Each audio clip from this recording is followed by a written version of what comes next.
প্রিয় দর্শক বন্ধুরা, আজ আমরা যাব ফসলের ক্ষেতে কিভাবে কৃষকরা ফসল উৎপাদন করে সেই প্রক্রিয়া দেখার জন্য। শীতের মৌসুম, এখন বিভিন্ন শীতকালীন সবজি চাষ করে থাকে কৃষকরা। তো তেমনই কিছু সবজির ফসলের ক্ষেত আজকে আমরা দেখতে যাব ধলেশ্বরী নদীর পশ্চিম পাড়ে। সেখানে কি কি চাষ করছে কৃষকরা বা কি শীতকালীন ফসল হচ্ছে, সেই সমস্ত সুন্দর ফসলের ভূমি, হ্যাঁ, আমরা আজকে দেখব। আপনারা চলুন যাই আমার সঙ্গে সেই সমস্ত ফসলের সবুজ মাঠ দেখতে, যেই কৃষকরা আমাদের জন্য অক্লান্ত পরিশ্রম করে খাদ্যের যোগান দিয়ে থাকে, তাদের চাষ পদ্ধতি আজ আমরা দেখব। চলুন।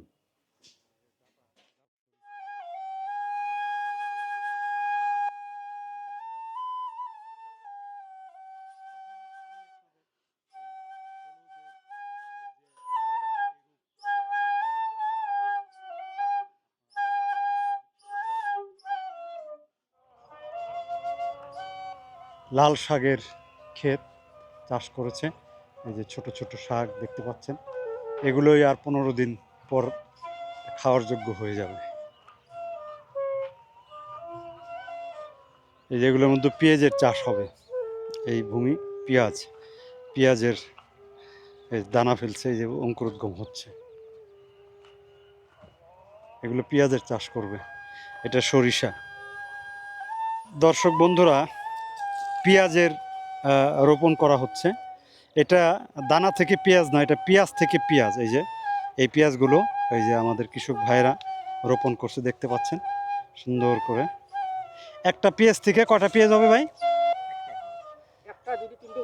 একটা একটা পেঁয়াজের থেকে দুইটা হয় তিনটা হয় না, এরকম হয়, মানে ঝোপা হয়। কতদিন লাগবে পেঁয়াজটা হইতে? কয় মাস? এটা কি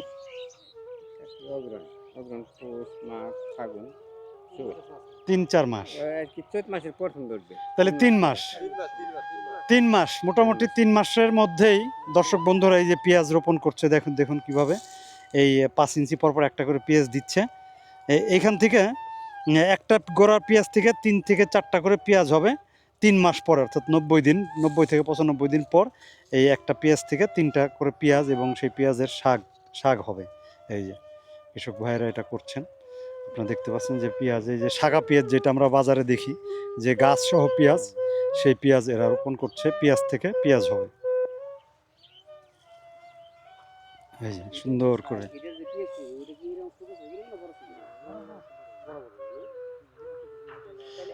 এই ছোট ছোট পেঁয়াজ রোপণ করছে।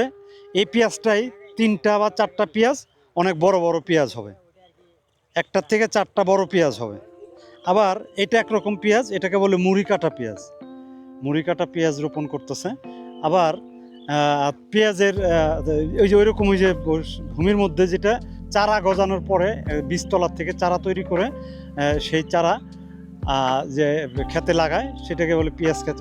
ওইটা একটা করে চারা লাগাইলে ওইটার মধ্যে 1-2টা করে পেঁয়াজ হয়, বড় পেঁয়াজ ছোট পেঁয়াজ সব পেঁয়াজ। এভাবে পেঁয়াজের চাষটা এরা করে থাকে।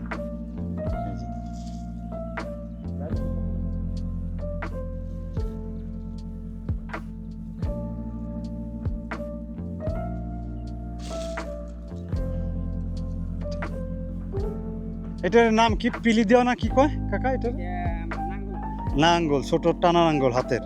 এটা পেঁয়াজের জন্যই, তাই না? ভেন্ডি ওইভাবে বনে না। দর্শক বন্ধুরা দেখেন, এই হাতে টানা ছোট্ট একটা লাঙল, এই লাঙল দিয়ে এই এমনি পিলি করে, এটাকে পিলি বলে না, পিলি করে এই যে পেঁয়াজ এখানে দিয়ে দিয়ে এই যে ভাইরা রোপণ করতেছে। এগুলো দেখতে পাচ্ছেন, একজনে টেনে টেনে দিচ্ছে।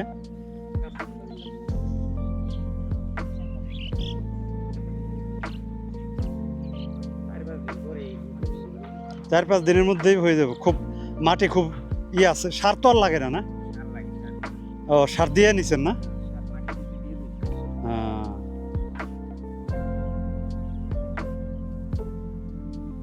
দেখলেন দর্শক বন্ধুরা কিভাবে এই সাগা পেঁয়াজ বা মুড়ি কাটা পেঁয়াজের চাষ হয়। এরপরে আবার ওই দানা থেকে বীজ করে বীজতলা থেকে বীজ এনে চারা রোপণ করবে, সেটার জমি এরকমভাবেই প্রস্তুত করে রেখেছে বিভিন্ন জায়গায় আমরা দেখতে পেলাম। এই যে পাশেই দেখতে পাচ্ছি মটর সিমের ক্ষেত। এই যে মটর সিম যেটা আমরা বাজারে কিনি, হ্যাঁ এই মটর সিমের গাছ, এটা শাকও হয় আবার সিমও হয়। তরকারিতে আমরা সিদ্ধ তরকারির মধ্যে মাছ দিয়ে রান্না করলে খুব সুস্বাদু এবং স্বাস্থ্যকর একটা খাবার। দর্শক বন্ধুরা, আমি এই আপনাদেরকে এই গ্রামের দৃশ্য, ফসলের চাষের যে দৃশ্য, এগুলো আমার খুব ভালো লাগে দেখতে। হ্যাঁ, আমারও খুব ভালো লাগে। এই জন্য আমি বিভিন্ন জায়গায় ঘুরে ঘুরে সময় পেলে আমি আপনাদের দেখানোর চেষ্টা করি। তো বন্ধুরা, আপনাদের যদি এইরকম ভিডিও ভালো লাগে তো নিশ্চয়ই আমার এই মানুষ চ্যানেলটি লাইক করবেন, শেয়ার করবেন, অবশ্যই সাবস্ক্রাইব করে আমাকে উৎসাহ দিবেন, পাশে থাকবেন এবং আপনাদের মতামত আপনারা জানাবেন কমেন্টসের মাধ্যমে। নতুন কোনো জায়গা দেখতে চাইলে বা কোনো রকম কোনো এলাকা যদি আপনারা দেখতে চান, সেটার কথা আপনারা কমেন্টসে আমাকে বললে আমি চেষ্টা করব সময় সুযোগ করে আপনাদের সেই সমস্ত স্থান দেখানোর জন্য। বিশেষ করে আমার প্রবাসী ভাইয়েরা যারা আছেন, প্রবাস থেকে যারা দেখেন, দেশের প্রতি তাদের অত্যন্ত মায়া থাকে, মনের ভিতরে দেশের কথা সবসময় তারা জাগিয়ে রাখেন। সেই সমস্ত ভাইয়েরা যারা আপনারা আপনাদের পছন্দের গ্রাম, পছন্দের জায়গা, নদী, হ্যাঁ যা আপনারা দেখতে চান আমাকে কমেন্টসে বললে আমি চেষ্টা করব আপনাদের সেই রকম জায়গা দেখানোর জন্য। সেই ভিডিও করে আপনাদের আমি এই মানুষ চ্যানেলের মাধ্যমে দেখাতে পারবো। আপনারা আমার এই চ্যানেলটাকে সাবস্ক্রাইব করে আমার পাশে থাকবেন। তাদের সবাইকে ধন্যবাদ। দর্শক বন্ধুরা, আমরা এই যে বাজার থেকে লাউ শাক কিনি খাবার জন্য, এরকম একটা শাকের যে চাষ করছে যে ক্ষেত, সেই ক্ষেতে আমরা আসছি এখন। এই যে শাক তুলছে, একদম এটা প্রথম সাজের শাক। এই শাকটা দেখছেন কত তাজা, তরতাজা, লকলক করতেছে শাক। এই শাকটা এই যে দেখতে পাচ্ছেন, এই যে তুলছে। কয়টা করে আটি বানতেছেন ভাই? কয়টা ডোগা একটা উঁচা করে ধরেন তো দেখি। এই 4টা ডোগা 35 থেকে 40 টাকার মধ্যে এরা হোলসেলে বিক্রি করে থাকেন।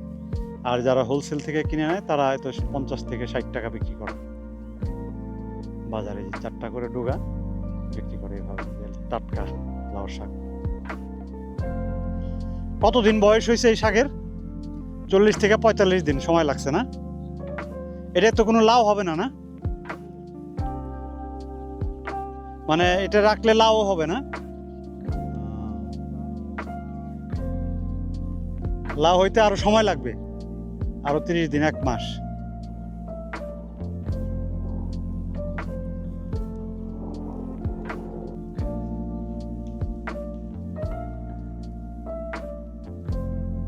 পেঁয়াজ বড় হয়ে গেছে। এই যে সাগা পেঁয়াজ যে লাগাইতে দেখলাম, এটা অনেক আগে লাগিয়েছে, এটা এখন ফসল তোলার কাছাকাছি চলে আসছে। এই পেঁয়াজ, একটা পেঁয়াজ থেকে এই যে একটা পেঁয়াজ লাগাইছে, এটার নিচে 3-4টা করে পেঁয়াজ হয়ে গেছে অলরেডি। এটাকে বলে সাগা পেঁয়াজ বা মুড়ি কাটা পেঁয়াজ। পাশেই ধনিয়া, এই যে দেশি জাতের সুগন্ধি ধনিয়া, যে আমরা প্রচুর ঘ্রাণ পাচ্ছি ধনে পাতার, চমৎকার আকর্ষণীয় ঘ্রাণ। ধনে পাতা ভর্তা বা তরকারিতে দিলে বা সেটার স্বাদই অন্যরকম। এরকম একটা ধনিয়া পাতার এই যে ক্ষেত এটা দেখতে পাচ্ছেন বন্ধুরা। এগুলো একটা মূলো শাক, এই দেখতে পাচ্ছেন মূলো, লাল মূলা। এটা খুব বাজারে দামে বিক্রি হয়। 4-5টা মূলার দাম 1 আটি করে 20 টাকা করে বিক্রি করে বাজারে দেখি আমরা। সেই মূলা দেখতে পাচ্ছেন, সুন্দর মূলা শাক, লাউ শাক কম্বিনেশন করে চাষ করেছে কৃষক। সিমের এই যে ফুল, এর আগে আমরা একবার দেখিয়েছিলাম। সিম তখন ফুল আসেনি, এখন ফুল আসা শুরু করছে এবং সিমও হচ্ছে। এই যে দেখেন, ছোপা বাঁধা সিম এই যে আসছে। এগুলো আর 7 দিনের মধ্যেই বড় হয়ে যাবে। এই যে বড় হয়ে গেছে। এটা ভালো জাতের, দেশি জাত, কিন্তু ফুল আসছে ফুলের থেকে সিম। তো থোকা থোকা সিম ফুল ফুটে আছে, সিম ধরছে, কি চমৎকার কালার, সুন্দর। এই সিমগুলোই আমরা এই শীতের মধ্যে বাজার থেকে কিনব, কৃষকের হাতে ফলানো সিম।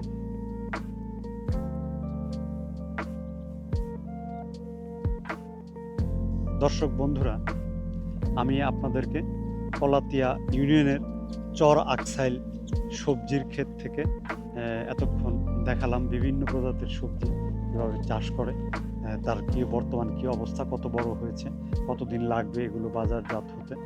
তো এরকম দৃশ্য, এরকম ক্ষেতের ফসল, গ্রামীণ এরকম দৃশ্য যদি আপনাদের ভালো লাগে, যে মানুষ চ্যানেল রয়েছে, সেখানে কমেন্টস বক্স রয়েছে, কমেন্ট বক্সে আপনারা আমাকে জানাবেন লিখে যে আপনারা কোন কোন এলাকা দেখতে চান, এবং আমি চেষ্টা করব আপনাদের সেই এলাকাগুলো দেখানোর জন্য, সেই ফসল দেখানোর জন্য। এবং আমার এই ভিডিও যদি আপনাদের ভালো লাগে, তাহলে আমার এই মানুষ চ্যানেল, এটাকে আপনারা সাবস্ক্রাইব করবেন, লাইক করবেন, শেয়ার করে আমার পাশে থেকে আমাকে উৎসাহ দেবেন। সবাইকে আন্তরিক ধন্যবাদ সঙ্গে থাকার জন্য।